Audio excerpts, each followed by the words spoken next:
Il faut absolument que vous voyiez The Truman Show. Bonjour à tous et bienvenue dans une nouvelle vidéo. Aujourd'hui, c'est une vidéo un petit peu canapé, un petit peu spéciale. On va essayer de parler d'un film qui me tient particulièrement à cœur, comme vous avez pu le voir, The Truman Show. Bon, The Truman Show, c'est un film de Peter Weir, avec le rôle principal interprété par Jim Carrey, et c'est surtout mon film préféré. Pour tout vous dire, en tant qu'influenceur, je vous influence fortement à aller le voir. Bon, j'ai pas trop envie de tergiverser, j'ai envie de faire une vidéo vite qui compile les points pour lesquels c'est mon film préféré, et surtout pour lesquels vous devez absolument passer le voir. Bon, on va tout de suite commencer par l'histoire qui va forcément vous donner envie parce que ce film est incroyable, vous allez voir. Bon, le concept est assez simple en fait. The Truman Show, c'est le nom d'une émission télé qui est regardée par le monde entier et qui est diffusée 24 heures sur 24 et qui diffuse en fait la vie d'un mec qui s'appelle Truman et qui vit totalement dans une sorte de studio. En fait, il a pas conscience, mais toute sa vie a été montée de toutes pièces par son père adoptif, qui est réalisateur du show et qui en fait manipule tous les éléments pour construire sa vie et faire une émission télé H24. C'est-à-dire que tous ses amis, toutes ses connaissances, sa femme, et ben tout ça c'est des comédiens payés et c'est dans un immense dôme qui sert de studio qu'il a grandi et qui continue de vivre. On dirait un film un petit peu à la Matrix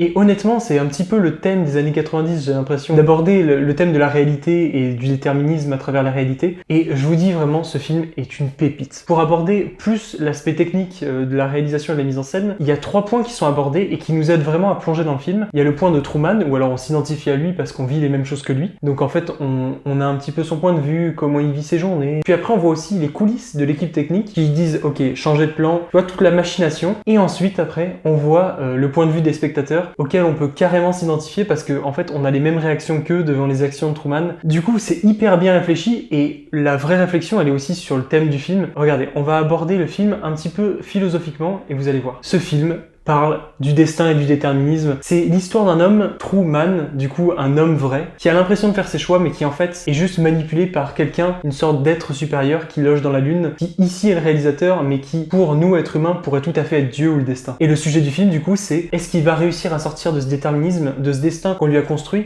de cette vie qu'on lui a construit. C'est ça qui est hyper impactant. Comment il va faire pour sortir de là ou est-ce qu'il va rester enfermé là-dedans? Pilule rouge ou pilule bleue finalement. Truman, le personnage principal, il a peur de l'eau et c'est pour ça qu'il est sur une île et que personne ne prévoit qu'il s'enfuit par l'eau. Ils ont créé un traumatisme artificiellement de l'océan et de l'immensité de l'océan. Mais si même nos peurs sont manipulées par quelqu'un d'autre ou par le destin, eh ben on s'impose à nous-mêmes des limites et du coup, pour vaincre le destin, il faut vaincre ses peurs. Attention, petit moment spoiler, je vous mets un timecode quand ça s'arrête. En gros, petite anecdote pour ceux qui ont vu le film, et ben le bateau sur lequel va Truman à la fin, et ben il s'appelle le Santa Maria si je me souviens bien. C'est une référence à Christophe Colomb pour dire ok, Truman, il monte dans ce bateau et il s'en va découvrir un nouveau monde. Et du coup, ben, cette fin, elle est hyper poignante parce que finalement, il arrive à se dérober à ses peurs et justement sortir de cette spirale infernale, de ce dôme qui l'enferme pour aller affronter un monde peut-être plus cruel, plus dangereux, mais un monde vrai.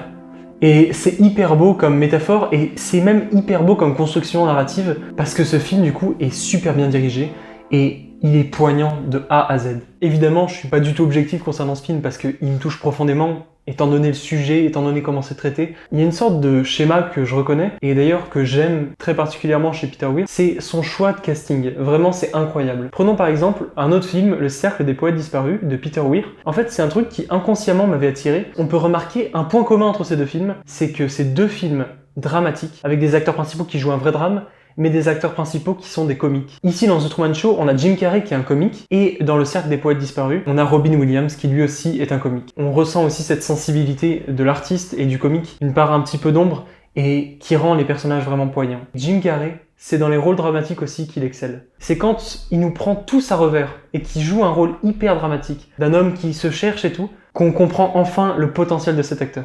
Comme d'hab, en plus, il ajoute quelques scènes comiques, forcément c'est Jim Carrey, mais c'est un personnage qui d'un seul coup devient plus humain. Et ce film est profondément humain. Donc peut-être que je vous ai pas totalement convaincu, mais j'ai qu'une chose à vous dire, si jamais vous avez jamais vu Jim Carrey dans un rôle sérieux, dans un rôle où il explose finalement toutes les attentes qu'on pourrait avoir, eh ben matez ce film. Et même si jamais vous aimez pas Jim Carrey parce que justement, le surjeu, les manies, tout ça, c'est trop pour vous, regardez ce film. J'ai pas tant de choses à dire en fait, j'ai juste envie que cette vidéo motive des gens à aller le chercher, à le louer, à le regarder. Parce que, ouais, c'est le but, il faut regarder les films, parce que si vous n'avez pas encore vu The Truman Show, allez-y. Allez, n'oubliez pas que je vous aime tous, et on se revoit prochainement sur cette chaîne. Ciao!